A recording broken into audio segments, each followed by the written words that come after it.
Okey, sekarang ni nak tunjukkan tutorial untuk buat ni lah bunga macam ni. Bunga apa kita nak panggil bunga rose coat. Okey, dah set 3 dah ni. Ni baru belajar sendiri tadi. Kalau salah, so maafkan Okey, kita perlukan 4 kelopak bunga kecil. Depend you all lah nak berapa kelopak, 5 ke 6. So kita pilih ada 6 kelopak kat sini. 6 kelopak. Okey, sebiji mutiara manik. Okey, dan juga benang dan jarum.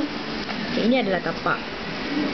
Kemudian ambil satu bunga ni, letak atas macam ni, lipat tau, kena lipat. Okey, lipat macam ni. Okey, kemudian korang jahit.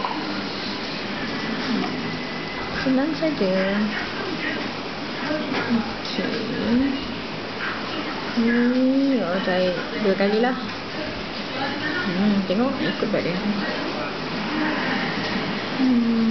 Okey, korang ambil lagi satu. Letakkan kat atas macam ni.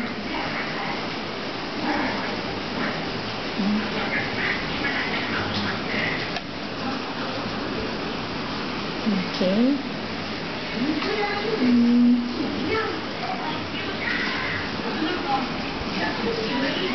Okey. Dan lagi satu. Ni letak sini.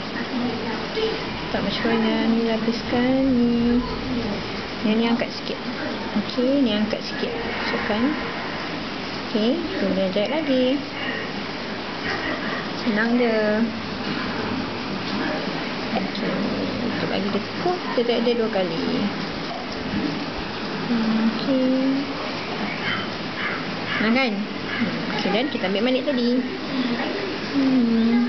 Mana manik sih? Ini lari lah. Okey, ni manik tadi kan. Alamak. Sorry. Cucuk ke atas dulu. Kita masukkan manik ni. Okey lah manik ni. Okey, kita tarik dia ke dalam. Okey. Nampak? Dia manik kan? Okey, so kita nak bagi dia kuat kan. Kita ambil dia 2 kali lah. So dia akan jadi kuat dan sihat. Okey, itu dia dah bunga kan? Ya awal tengok. Kemudian belakang dia nanti korang agaklah brush. Okey, selamat mencuba.